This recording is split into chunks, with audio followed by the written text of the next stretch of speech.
Everyone, this is Kimainari. How's everyone doing? What's going on? What's happening? Um, I'm also going to be uploading this video. We are not live today on my Tarot Psychic channel. You can find that at Kim's, Kims Tarot, at Rockin' the Tarot. So, going to be uploading on my other channel. What's going on? Hi, everybody. Welcome, welcome. It was interesting. So it doesn't seem like it's a Monday. There are kids screaming. They should be in school. My neighbor is blowing the leaves, so there's a lot of activities going in and around my house. But yeah, I'm up and rolling today, and thought I would hop on for a little bit. Try not to make this too long of a video. But while I sit up here and drink my coffee, I'm kind of in a weird place in my house, but people are sleeping, so I didn't want to disturb them. Anyway, so I had some great responses from my last video, which was about paranormal or my paranormal experience. And I'm trying to think, guys, of other paranormal experiences I have had. I feel at this point, moving forward, most of the paranormal experiences that I've been having has always a feeling I get chills. So when these entities, beings are in and around me, I get chills. I don't know about anybody else. That's how I know when I start talking about people that have transitioned out, that their essence is still here on the planet, and that when you start talking about them, they come through as a chill. My body, I actually get standing. Like right now, I'm getting a chill. There's a shelf above me, and on that shelf is my cat's remains. I had her cremated a few months ago, and so I don't know if she's coming through, but yes, animals are just as highly regarded as humans on this planet. If you're into the gematria, if you put into the gematrinator calculator, God and dog are within the same numbers and letters. Really interesting. And so cats were highly regarded even to this day with the Egyptians back in and around the pyramids. And we know Turkey, a lot of the cats are highly regarded, and it's just like the cows in India. So people with how they perceive animals and humans and people that have transitioned or animals that have transitioned out come to some people as spirit form and just as prevalent. So, excuse me. I really feel at this time that a lot of when I do psychic readings, especially for people that are asking questions about a loved one and how they come through, how does that happen? And I always say to quiet yourself. A lot of you will meditate or go someplace or do something where you are quiet within your mind and your third eye may be open. And how do you open up your third eye? It's so many different ways. I've always have said everyone has an intuitive side. It's a feeling you get. It's a feeling you know about a certain person that is alive, right? That it's just like we are not resonating. There's something about you that is just kind of like we're not going to be friends, or for friends I may have to end that friendship or that partnership or that marriage or that relationship, whatever. How do we attract paranormal? How do we attract people that will come into your life for a short time? I don't think people understand, or some of you, people come into your life for a short time, whether that's a week, a couple of months, years, and then they leave.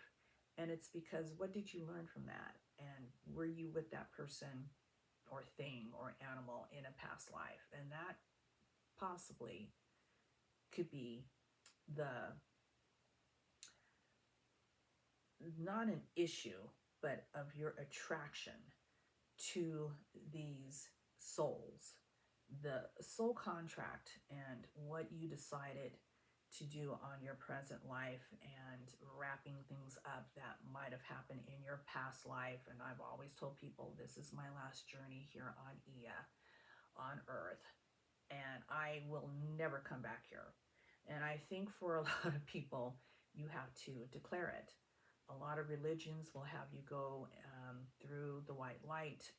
I don't know if that has to do with our brain activity when we are shut down and we are letting go and knowing that we have seen death or experiencing our death. And I hope when I get to that point that I am not going through the white light. I will go through any other color, and I already know where I'm going. I have my place. It's already named. I already know who and what is there waiting for me. So when you make these declarations of where you're going and what you want, um, sometimes when I see and do psychic readings for people, you would think they would be with all of their family members and past lives family members. And some of them are, and some of them are not. How does that work? You should be with family. All family members, if you're close, we should all be together. And we're all gone, and so everybody is living in heaven. I don't get into that hell and all. I think that I don't get into all of that. But I see sometimes that people are, their souls are not together, that some of them want to be by themselves, alone, or with somebody else, or they are venturing within the matrix, or they're venturing within the cosmos. And there's, if you're in spirit form, you can go wherever you want to go. If you want to go in the past and walk the earth, you can do that. If you want to go in the future, you can do that. Now, how can you go in the future? You can. You can, because you have nothing stopping you. So if you want to come back and be human, you can do that. If you want to stay in spirit form and live your life for eternity like that, you can. Um, Death is a beginning. It is something where you can travel. You can be an anomaly. If you have a star or a planet you want to visit and stay on that star, planet, galaxy with other entities, other spirits, you can do that. And what's stopping you? You know, there are some religions that make it seem like you're going to be in darkness. I'm sorry. I am not going into darkness like I am dead and I don't realize. No, sorry. I think if you go into darkness, that you are reborn on this planet. This is a very violent planet. It's violent because of the fact that there's all these people with wars all over in these different countries. There are people hurting people. There are people doing some crazy stuff. You have to work. You don't want to work, then I don't know what you're going to do unless you're born into a family with a gold spoon in your life. Lucky you. So you make these decisions, and you should be making them now, and declaring that now, and setting your intentions and your affirmations. So I have a story, and I think I'm trying to remember, guys. I've done so many videos. I did a introductory, my first video ever. It was produced, and it was a Reiki video, and I think it might be on that one, I think. But I tell the story on how it was a referral, and it was a referral from a client of mine. she had a friend whose mother was very sick. And so she gave her friend my number, and the woman did call me up, and we set a time where we could talk. It wasn't so much a tarot or psychic reading. It was just, I was just letting her express her feelings about her mother, who was very sick and in ICU at that time. And so we had come to the conclusion that she wanted me to come and sage her mother's and her stepfather's home. And I had just certified a Reiki student into Reiki 1. And Michael, if you ever see this video, very, very nice person. And I wanted him to come with me so he could learn how to use his psychic abilities through Reiki 1, because once you're attuned, I always say you have to be attuned by a Reiki master if you want to learn Reiki, guys. There are lots of online Reiki certifications, but I feel you just don't get the attunement into Makayo Usui's lineage unless you are attuned by Makayo Usui. And I am adamant about that. So get back to my story. So she was an actress. This client who called me about her mother, this woman, I had never met her, was an actress. She had done a few plays.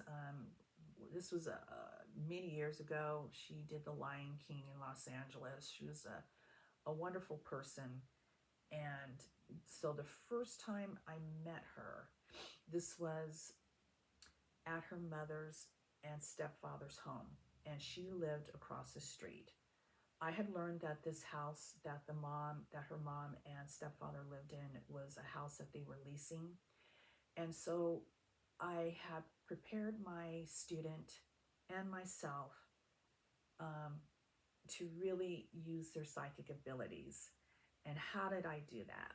I actually have the journal still to this day. So I had never been into this house. I didn't Google this house. I didn't go on any websites to learn about this house or see pictures about this house. Even if I did, there was some astonishing things that came out of. Oh yes, I'm sorry. My foot hit the tripod. Sorry about that. Sorry guys. Some astonishing things came out, and so I remember just sitting and just thinking about what I saw about this house. I saw a lot of arches. Like I saw when you walked in, never been in this home before. I was walking and I saw a lot of arches that I was going through. Watch my foot. The next thing I noticed was all of these statues, all on the tables. This woman or her husband or this woman collected all this memorabilia, and they were all on the tables. This is a very, very large home, and I saw all of these different figurines and statues. And so I had my journal because I was going to bring it with me. It was small at that time, and I was writing down. I see statues, I see figurines, I see these arches, and I felt really connected to the garage. And I felt whoever owned this home, there was a lot of parties going on in this garage. A lot of drugs were being used in this garage.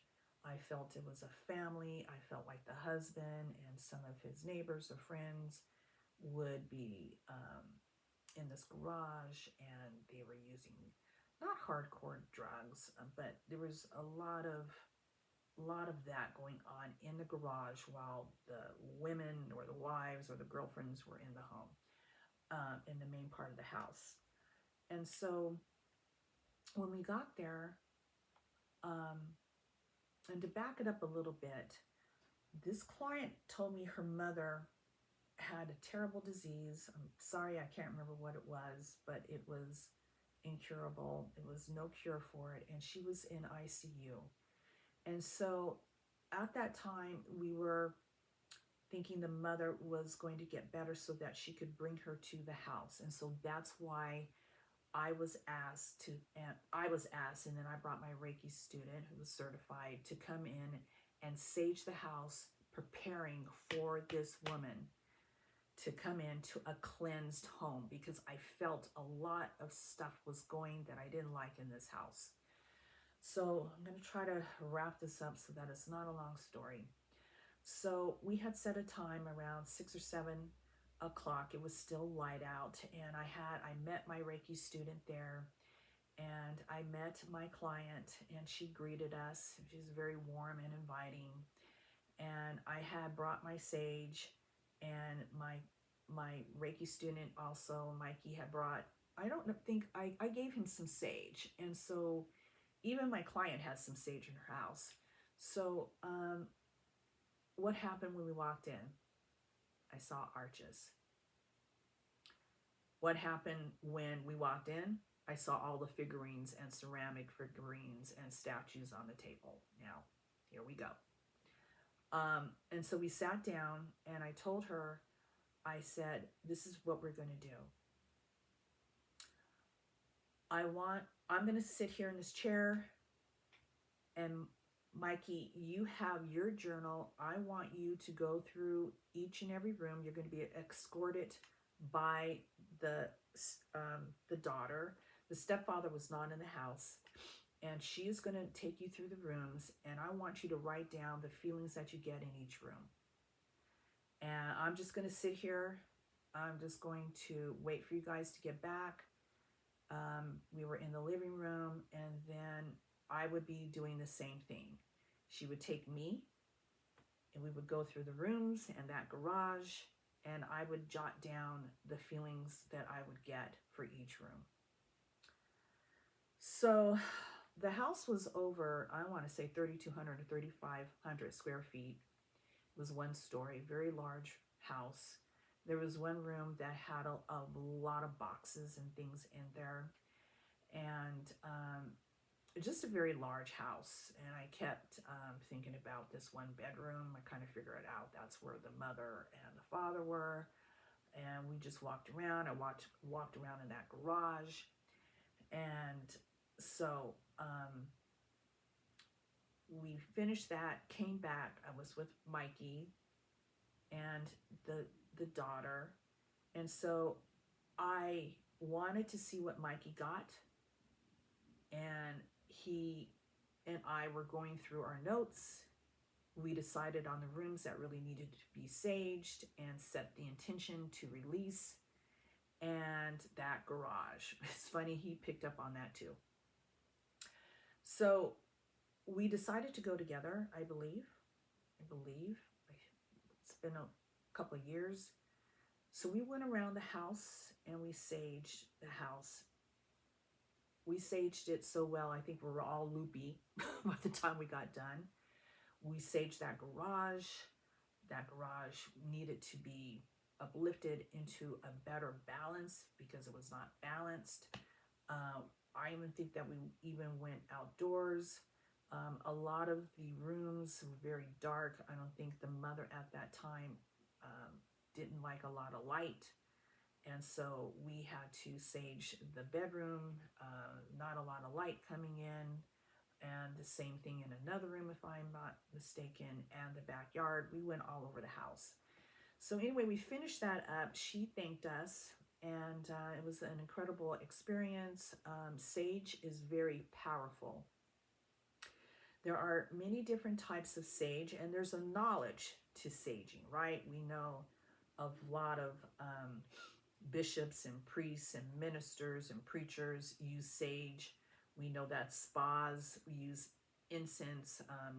Of course, the American Native Indians used sage from sagebrush. They probably, in whatever clothes or whatever other scents that could be, or I would say plants that had a smell were bundled up, like, and in different parts of the country.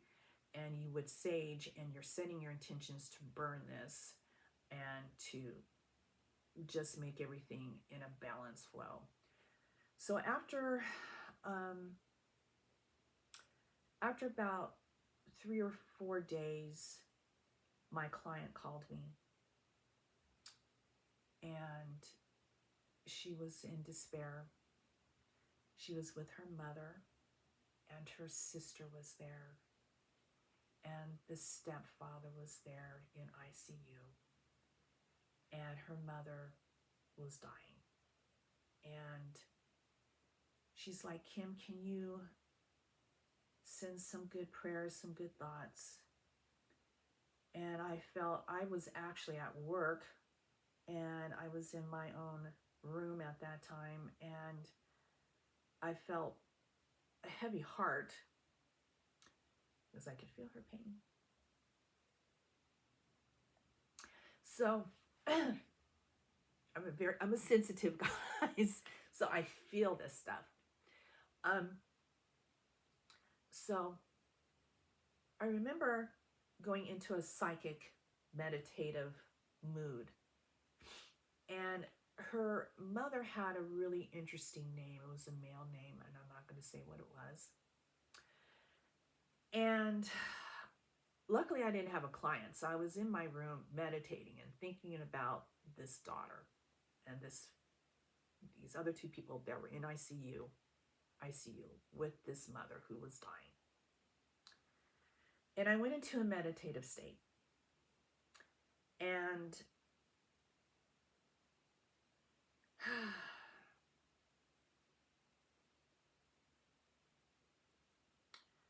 so people that learn Reiki, if you're taught Reiki 1, you should really be taught about Master Usui, Makayo Usui. And Reiki is a Japanese word meaning energy source. And Makayo Usui is almost like the godfather of Reiki, because nobody knew about Reiki here in the United States. We didn't know about that word Reiki until the 60s, 1960s, and Makayo Usui was long dead. And so the father of Reiki, and Reiki started in Japan tens of thousands of years ago. It was called, a different word at that time. They're Buddhist. They're into Shinto religion. Even to this day, I think the majority of people in Japan are Buddhist, or they're into the Shinto religion. And doesn't matter, the Mormons, the Christians, the Lutherans are all out there trying to really cultivate their religion into Japan. But I don't think it will ever turn into all Catholics and all Lutherans or all Mormons. I shouldn't say unfortunately. You believe what you want to believe. And so fast forward to Makayo Usui. So to get back to my client, I went into a meditative state. I was on a beach, and I was walking on this beach, and I see Makayo once in a while. He comes through in spirit form. I'm so happy when he does, because I know he has a very powerful message to give me. So he's in a flowing, beautiful robe. We are on the beach, and I see my client's mother in the ocean water, and she's running back and forth in and out of the ocean. It's waves. Listen to the waves. And Makayo Usui is sitting cross-legged. He's got a fire going, and he's cooking fish. I want y'all to remember it, because all of these symbols are very powerful. So I am looking at my client's mother.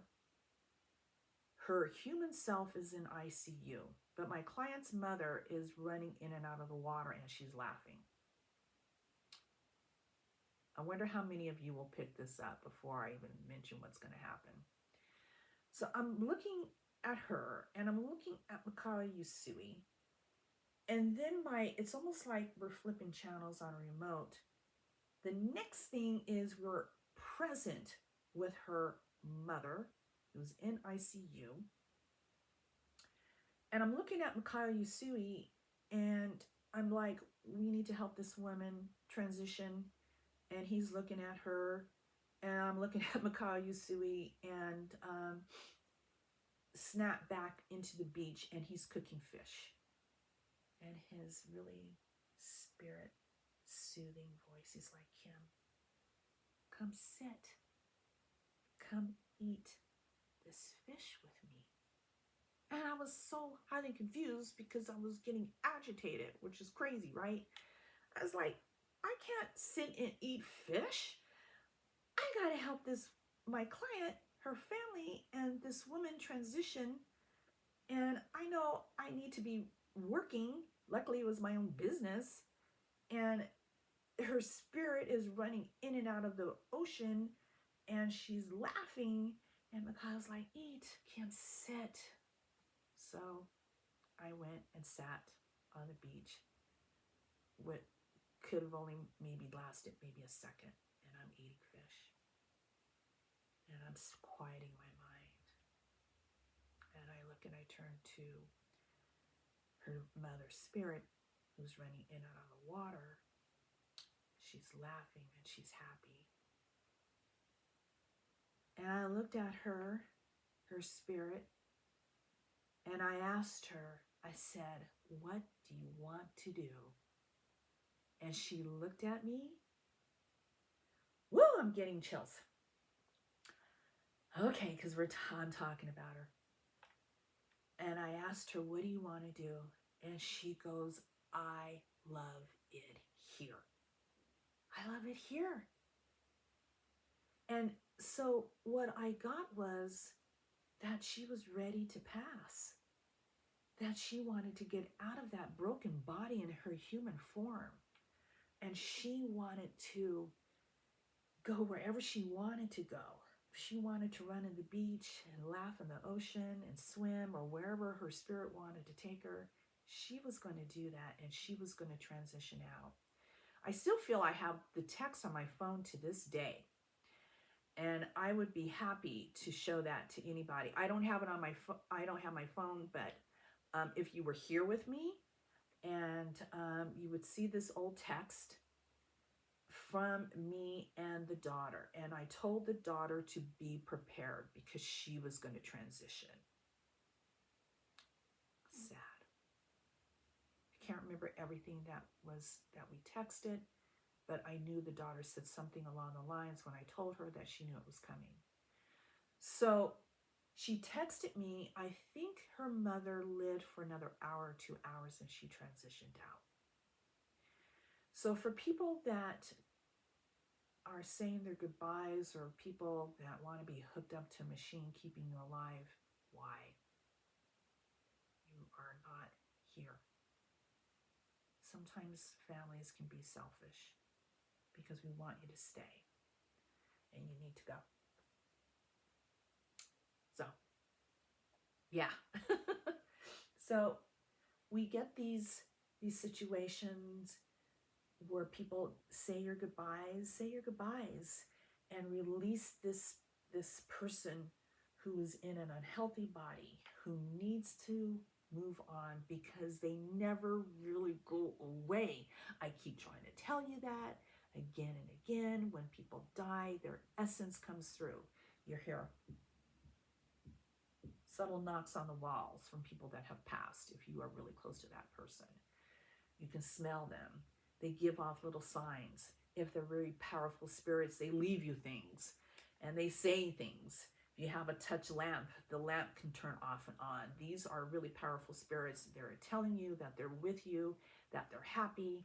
And if they don't want to be disturbed, sometimes you don't hear from them. So these are just little subtle things. I kept in touch with this client. I haven't reached out to her. I'm thinking about her. This is not really a paranormal where I see a ghost. I don't really see things, but it's so funny. I'm going to let that story go. There's, being here in Las Vegas, there's the Haunted Museum, and that famous guy, I think he does Oh God, is it Ghost Adventures or Ghost Hunters? Zach, I refuse to go in that haunted house. I would have to sage up a storm. That one crazy ass doll, I saw her on TV. I had the worst bad luck ever. Her essence came through. That doll is possessed. I will never go to that haunted museum. I don't want to be around any of those things that he has gathered. I feel I have met him once. I met him once because he also lives in Las Vegas.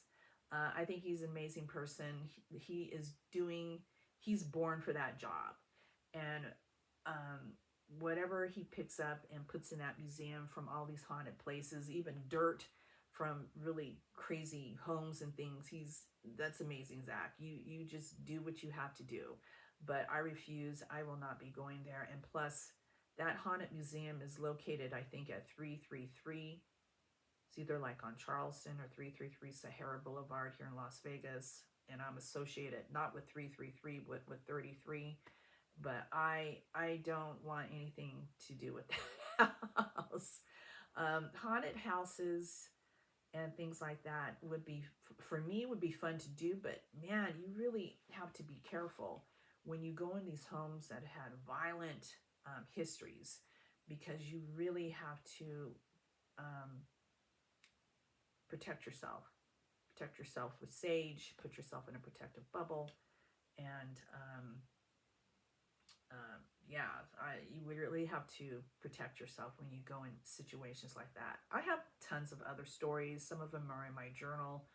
Um, I used to write I haven't written in my journal in probably maybe 9 or 10 months, but I do feel like people need to keep a journal. I give uh, a blank book to my Reiki students so that they can write down, because you have to know when you do Reiki, when you are certified by a Reiki master, to keep a journal so that when you do Reiki on humans or Reiki on animals, what did they feel? What was the reaction? What did you feel? So that you can learn and really train your third eye. Anyway, guys, I think I've been on this, looks like 32 minutes. Didn't really want to go that long. Um, I'm excited. I'm coming up to, well, I will tell you all a little bit about it as it comes um, into what's going to happen, where I'm going in the next couple of days. It should be fun. Anyway, as I've always said, to take care of yourselves, be good to other people, stay on a vibrational high. It's hard in this life, isn't it? Not every day is going to be a good day. You're going to have good seconds, good moments, good hours, maybe a good day, and then something happens and it just crashes down. That's life. That's what we have to go through as humans. So try to stay on a vibrational high. And if you're at a low, go get a massage, get a facial, go to a wellness center, get a Reiki, uh, get to a Reiki meditational group and get some Reiki yourself, okay? All right, guys, I'm going to have to leave, and got to go see one of my clients today. As I've always said, take care of yourselves. I will be back on, and we'll come back. Let me know what you think in the comments. Be very nice and no foul language or anything crazy in the comments, okay? I appreciate each and every one of you. Thanks for liking and subscribing. Have the most amazing followers. And if there's something that you would like for me to do, let me know in the comments, okay? All right, guys, take care.